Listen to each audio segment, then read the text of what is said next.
안녕하세요, M군입니다. 얼마 전에 M군리스트에서 조사를 한번 했는데요. 500만원 미만으로 버시는 분들이 72%더라고요. 그래서 그분들을 위해, 그분들이 이제 제 유튜브를 보는 이유는 회사를 다니고 있는데 뭔가 새로운 시도를 하려는 분들이라는 생각이 들었어요. 그래서 그분들을 위해서 차에서 간단하게 영상을 찍었고요. 제가 생각했을 때 위험한 부분은 회사에 다니니까 회사에서 시간을 뺏긴다라고 생각하는 게 아니라 그것보다 좀 더 위험한 포인트가 있다라고 생각하거든요. 그래서 이제 회사를 오래 다닌 사람일수록 나와서 뭘 하기가 어려워지는 것 같고요. 그래서 준비해 봤으니까 재밌게 봐주시면 좋을 것 같습니다.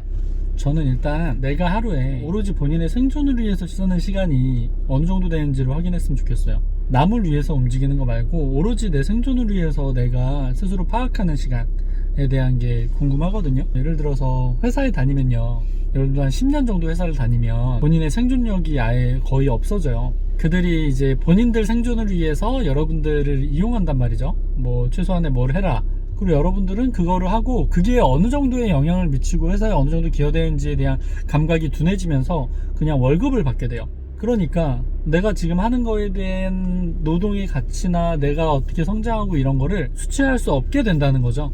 그냥 월급을 주니까. 저는 그런 거는 여러분들 생존에 방해가 된다고 생각하거든요. 그러니까 직장을 병행하는 분들은 시간적으로 본인이 이제 시간을 많이 회사에 뺏긴다라는 그 개념보다 내 생각에는 그냥 남을 위해서 일하는 시간 때문에 본인이 직접 스스로 생존을 위해서 움직이는 거에 대해서 방해받고 있다라고 생각을 하는 겁니다. 저도 회사에서 만약에 저한테 한 어렸을 때 1,500, 2,000씩 줬으면 자립하려고 안 하지 않았을까요?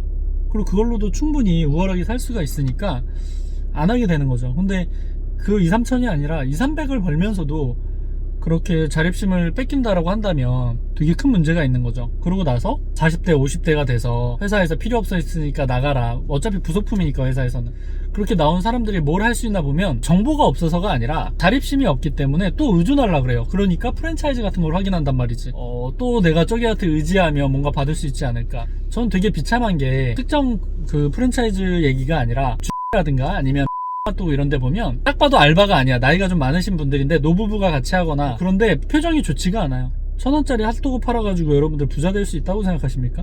그 한 뭐 400원 남긴다라고 해도 100개 팔아서 4만원인데 400원 남기기도 쉽지가 않겠죠. 그러니까 알바를 쓸 만큼의 여유가 안 생기는 거죠. 본인이 직접 일해야 되고. 하지만 그렇게 일했을 때 회사 다니는 것만큼 벌어가나? 그것조차 자기가 어떻게 마케팅하고 어떻게 생존해야 되고 어떻게 모으고 설득할지가 안 돼 있다는 거예요. 그래서 저는 이제 병행하는 분들한테 말씀드리고 싶은 게, 회사에서 남을 위해서, 주인님을 위해서 일하는 그 시간과 본인이 자립적으로 생존하기 위한 시간을 철저히 구분하고 내가 생존하려는 그 마인드의 자세와 그 시간을 조금씩 넓혀나가는 게 필요하다고 생각하죠. 저는 일단은 병행하는 거를 굉장히 싫어하거든요. 저는 일단 추천하는 거는 하지 마라. 주인집이 주는 그런 밥그릇에 그런 걸 내가 걷어차고 내가 나와서 사냥해서 버는 거를 익혀라. 한 살이라도 어릴 때. 그게 제가 추천하는 방식이고, 만약에 이제 가정이 있고 본인이 책임져야 될 게 있어서 어쩔 수 없다라고 하면 노예로서 사는 거는 최소화하고 내가 직접 생존하는 거를 조금씩 늘려가는 거가 필요하다고 생각을 합니다. 회사에서는 어쩔 수 없이 스트레스 받고 의사결정 총량을 쓰기 때문에 여러분들이 매일수록 안 좋긴 하거든요. 그래서 최대한 버리고 내가 한 달에 30만원, 100만원, 200만원을 벌더라도 내가 직접 버세요. 내가 직접 모으고 설득하기 위해서. 결국엔 회사란 것들이 뭐냐면, 우리 같은 사람들이 내가 일하기 싫어가지고 사람을 뽑으면 그게 회사가 되는 거거든요. 그러니까 여러분들이 얼굴이 서 있어야 돼요. 저는 그게 되게 중요하다고 생각하기 때문에 그거를 먼저 갖추고 나서 수익을 넓히려는 생각을 하든지 아니면 거기서 좀 적당히 안주하든지 그런 게 필요하다고 생각을 합니다. 그래야 자기 인생의 주도권이 자기한테 있는 거잖아요. 생각해보세요. 여러분들 직장 다니는데 뭐 돈을 많이 주든 적게 주든 가족 중에 한 명이 아파가지고 가족여행을 한 달 정도 가고 싶다라고 그분이 이제 얘기하는 거예요. 그랬을 때 여러분들이 한 달 정도를 뺄 수 있는 회사가 있는지.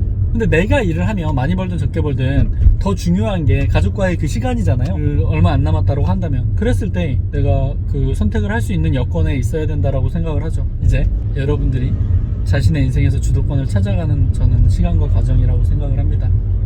그래서 뭐 병행한다 이런 것들은 여러분들이 이때까지 올바른 판단을 내리지 못한 거에 대한 책임이라고 생각을 하고요. 그 책임을 잘 지면서 넘어오기를 추천합니다. 저도 병행했을 때가 있으니까 뭐 치킨집도 병행했었고, 하지만 저는 최소한 남한테 내 생존을 의지하지는 않았던 것 같아요. 여러분들 어른이라고 한다면 자기가 하루에 먹고 쓰는 것 정도는 본인이 직접 책임져야 된다고 생각해요. 특히 가정에 있는 분들은 더 당연하고요. 회사한테 의존하고 회사가 갑자기 없어지거나 문제가 생겼을 때 여러분들 대처할 수가 없잖아요. 그게 어떻게 독립적인 삶이고 본인이 주도권이 있는 삶이겠습니까? 본인이 스스로 주도권을 챙기는 오늘 하루가 되시기를 바랍니다.